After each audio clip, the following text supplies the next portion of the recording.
Silver Hill is located like 200 meters from the main highway. We have all the water, all the electricity we need. We built roads within property, so it's all interconnected. We're a couple of kilometers from a railway. So we are in the perfect position to expand and to be aggressive and to move forward really quickly and execute on our plan. We have over 10 assays awaiting at the lab. What I really want to get across is the polymetallic nature of this deposit. A lot of people like the precious metals, of course. Retail specifically likes to see the gold and they like to see the silver. But the more conversations I've had about our results with more of the institutional investors or the sophisticated investors, they're so excited about the polymetallic nature because the lead, the zinc, the base metals, they pay for the mine, and then the gold and silver are kind of just the credits, they're the gravy really. So I really want to get that across to shareholders that the lead zinc is just as exciting to me and to us as a team as the precious metals. For disclosure purposes, our site does not make recommendations for purchases or sale of stocks, services, or products.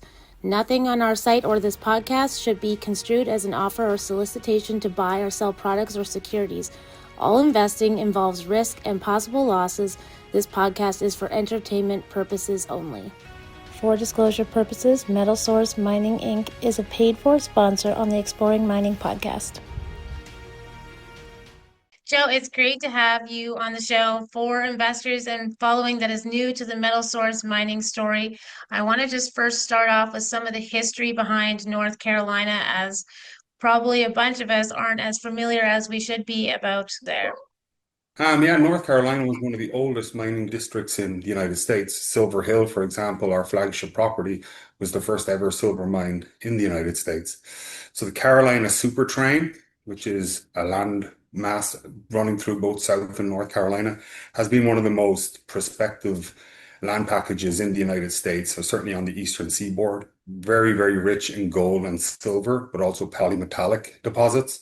Hecla Mining have a big land package in South Carolina, as do Oceana Gold. So we're right on trend there. Silver Hill is right on trend. So we're really excited about what we're seeing. And as a mining jurisdiction, it's really as good as you can get. Labor is cheap. The government, both federal, the state government are very, very supportive. So we're very excited to get going. I'd love to dive deeper into the Silver Hill project. You just mentioned a couple of the upside benefits of being there. Talk to us about your land package, the permitting process, and then there's obviously, from what I've seen, you have some great drill costs there for an exploration story. Yeah, for sure. Regarding the land package, it's got a very storied history. As I mentioned, it was the first ever silver mine in the United States, the first ever coin using US silver minted in Philadelphia came from Silver Hill. So it's got a seat at the top table in American mining history. The land package itself is about 1,200 acres, just over 1,200 acres, and has been in the possession of one family for over 100 years. It has been lying dormant for underexplored, not explored at all for the last 50 years. So we now are going in with modern methods. We know the mineralization is there. So we're really excited. As you mentioned, we've had some really, really incredible results. It's a polymetallic discovery, polymetallic deposit. So world-class lead zinc. We've seen bonanza gold and silver so far as well. We've been very, very fortunate with our drillers and all our operators on site. Right now, we're paying about $50 a foot for drilling, which really in my career, over a decade within mining, that's by far the cheapest. Some of my competitors will be paying three times that. So the drillers that we have are fast, they're cheap, and we're having great recovery. So yeah, it's Silver Hill. We're going in with modern methods. We've just done a really comprehensive IP survey. We've only drilled 28 holes. We started the 29th today. So we're very, very early on in our drill campaign. We're just kind of halfway through phase one. And the results we've seen, the continuity we've proven, I think is showcasing that we're executing on everything that we've promised. And the land that you have there, that's private land, correct? Yeah. So for mining executives, one of the big things that we're thinking about now is the permitting process. All over the world, generally the permitting process is quite opaque, even in the United States and Canada. You have to deal with provincial governments, the federal government, indigenous band, environmental agencies, etc. I have to deal with none of that. My permitting process is there is none. It's on completely private land. I could have 10 drills in there tomorrow if I needed to. So that's a massive de-risking event because I'm sure yourself and your listeners, certainly I have been involved as an investor and both as a director of companies who had brilliant land packages. They raised money on the back of those land packages and they could never get it on site because they were dealing with whether it was governmental agencies, indigenous bands. So I don't have that risk. I know we can be really, really aggressive. I released news last week, there's a second drill about to come on site. With that second drill, there'll come another crew. So we'll actually triple our production. We'll be running 24 hours, which is something that my competitors within the mining space just, most of them do not have the luxury of that. Can you talk to us about some of the drill results that you have released over this last few Mhm. months? Your stock obviously was at quite a high with some of those, so maybe let's talk about some of the ones that really Yeah. brought the momentum that were the real exciting ones. Yeah, for sure. As I mentioned, it's a polymetallic discovery. So we're seeing the world-class base metals alongside the precious metals, gold and silver. The standout hole has been hole 7, which brought 48 grams a ton gold over 12.6 meters. So that really stood out. I think it was one of the best. It was quoted as saying somebody said it was one of the best junior holes they'd seen in, 5 years. That's obviously bonanza. It stand out. What they're really excited about is the polymetallic nature. So what we believe, and we're still, as I said, getting our arms around the architecture, the geological architecture, is that we have a really strong precious metals core enveloped by base metals. So hole 7 was incredible gold. And then hole 8, which was only 20 meters below it, was 53% combined lead zinc, was incredible base metals. So that's kind of what we've seen. Since then, we've had very high silver equivalent numbers. We've had very high base metals. Hole 19 showcased really high grade gold again. We're just showing continuity. And I think what I'd like to get across to the viewers is that we are open in all directions. And right now, we're only talking about Silver Hill proper, where the old mine was. We're not talking about the rest of the land package and the IP, the data that the IP has given us, and the targets that we have, the multiple targets we have as a result. Just right now, we're focused on Silver Hill. We're following the old mine shaft, and as I said, we're open down dip, and we are open to the south. We just released news on Tuesday. I'd ask your viewers to have a look at that to show that we believe visually, I will say visually, that we look like we have a step out 60, 65 meters to the south. We also have very, very attractive anomalies to the north. So we're open on strike and we're open down dip. So it's been really, really exciting. You just talked about your IP survey. Can you just, we're not geos here, but can you just walk us through what you're seeing? Has that changed drill program like going into the fall? Like, do you have some different targets that really look exciting based on that? Yeah, for sure. So we did a very thorough IP survey with Durango Geophysics. And what we've seen, and I don't want to get too far into the technicals, is we had picked our targets at Silver Hill proper without using IP. We had used it through following the old mine and kind of seeing some of the geochem that we had done. But post drilling, we did the IP over Silver Hill proper as well. And the reason we did that is to see the response. And then we can use that data. And when we've done the project-wide IP survey, the responses were analogous.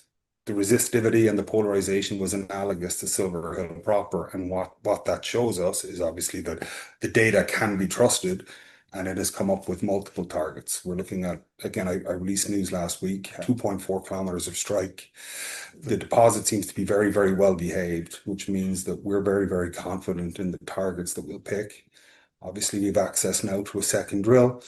So the targets we're looking at maybe 3 or 4 targets in the next 12 months that we will also explore, as well as obviously staying at Silver Hill proper and hoping to move towards a mineral resource estimate in kind of Q1 of 2027.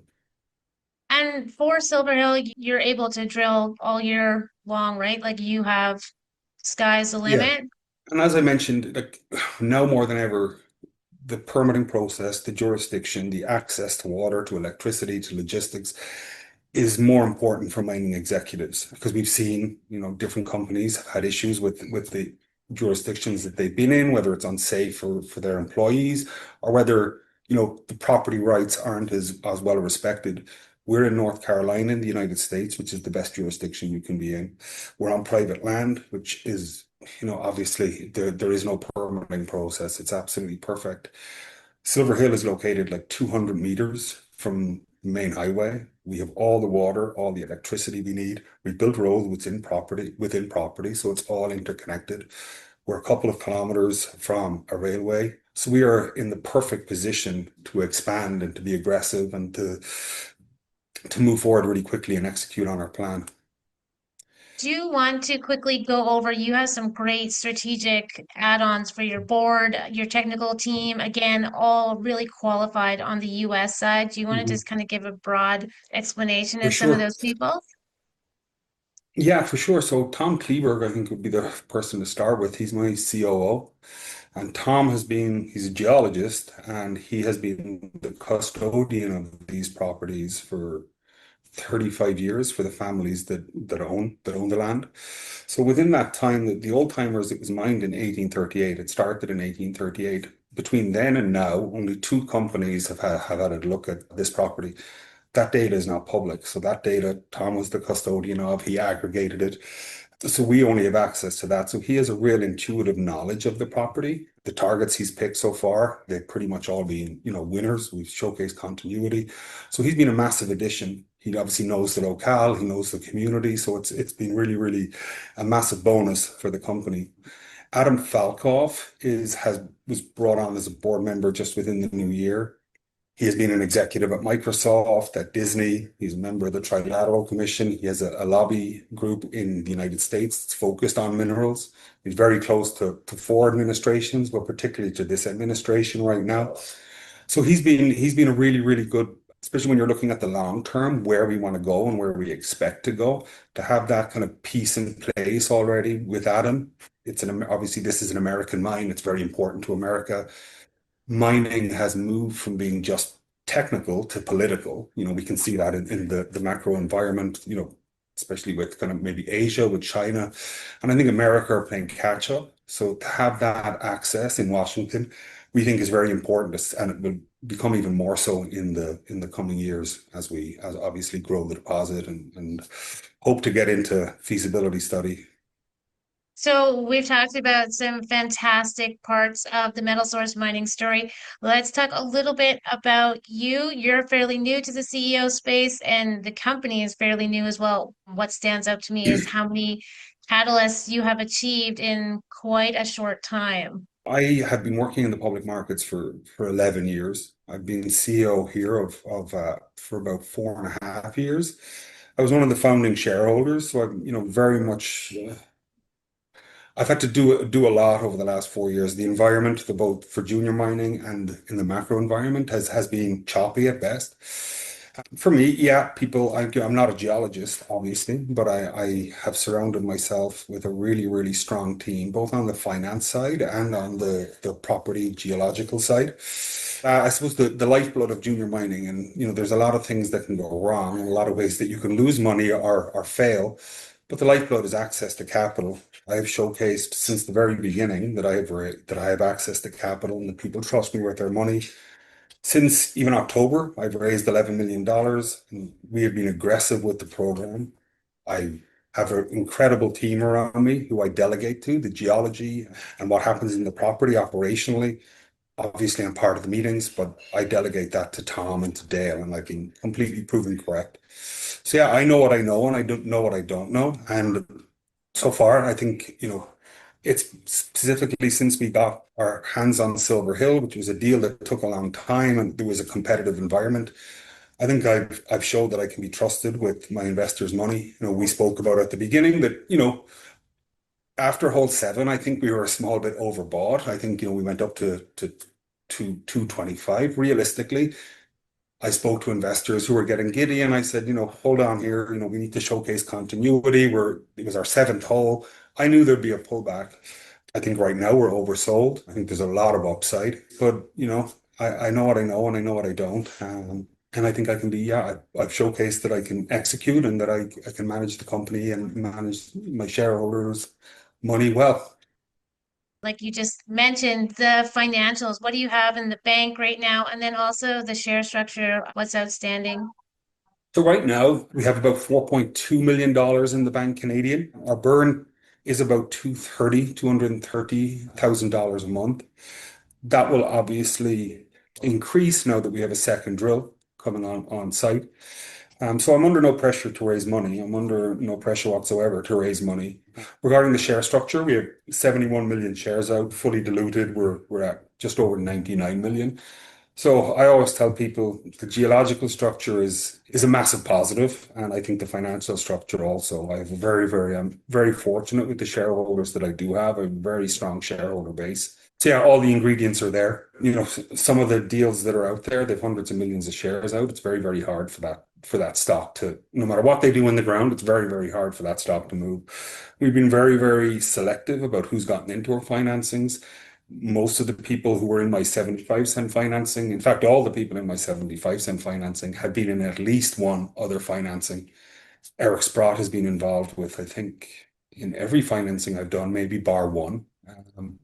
So yeah, I've got great shareholders. They've shown me great support, and I hope I'm paying them back. I have paid them back till now, and that I continue to do so. Does that take you across the line with the four, like just over 4 million, like into next year or like for your drilling for the rest of the year? It's a good question. So, like right now, I spoke about a mineral resource estimate. Our goal as a company is to have a mineral resource estimate just at Silver Hill proper. We obviously have our multiple targets to the north and south of the property, but just the position of the old mine, we want to have a mineral resource estimate by kind of Q1 2027. Our calculations are that that will probably need another 40,000 feet of drilling. Going at 50 cent or $50 a foot, I think that will probably be a couple of million, just maybe over a couple of $1 million. So I'm under no pressure to raise. Obviously, if the market warrants or if my stock price showcases a lot of strength, which I hope it will, I have had a lot of interest from previous investors in wanting to do another raise. My last raise was 75 cent. I obviously want to do the raise at quite a premium to that. So I can be selective. I'm under no pressure, which I think as a CEO is the most important thing. If the clock was ticking and I had $500,000 left and I was really looking at the coffers, well, then I'd be in a different position. But I'm very relaxed. If I think it's a good idea and I speak to the team, we can raise money. If not, we certainly have it going. We certainly have enough in the treasury until the new year. What are some key takeaways that you want investors to remember? And like you said, ongoing drilling, I'm assuming lots of assay results Yeah. pending for future press releases. Is there anything else that investors can look forward to over the next few months coming out? For sure. We have over 10 assays, excuse me, awaiting at the lab. The labs are very busy now, which is good. The mining environment is obviously strong. People are drilling, so there's been a bit of a wait, unfortunately. I would think, to look out, what I really want to get across is the polymetallic nature of this deposit. A lot of people like the precious metals, of course. Retail specifically likes to see the gold and they like to see the silver. But the more conversations I've had about our results with more of the institutional investors or the sophisticated investors, they're so excited about the polymetallic nature because the lead, the zinc, the base metals, they pay for the mine, and then the gold and silver are kind of just the credits, and they're the gravy really. So I really want to get that across to shareholders that the lead zinc is just as exciting to me and to us as a team as the precious metals. We have many catalysts and the land package itself, we're always trying to expand it. We're going to be drilling, starting phase two very soon. We're going to have the second rig. There's a potentiality for even more rigs going forward. So yeah, there's a lot of news coming, a lot of news in the pipeline between now and the new year. As I said, we're working towards that mineral resource estimate. So yeah, I would encourage everybody to keep an eye on MSM. I think we've shown, the market right now is choppy, both in the broader sense and even for MSM itself, that we are at 77, 78 cents. There's not many juniors, and I'm obviously within the space and have been for 12 years. There's not many juniors with a story like MSM, both from the narrative standpoint of the old mine, the first ever silver mine, also the financial structure, the access to capital, the shareholder base, and the property is absolutely incredible. So yeah, lots of news, lots of good things happening coming into 2027.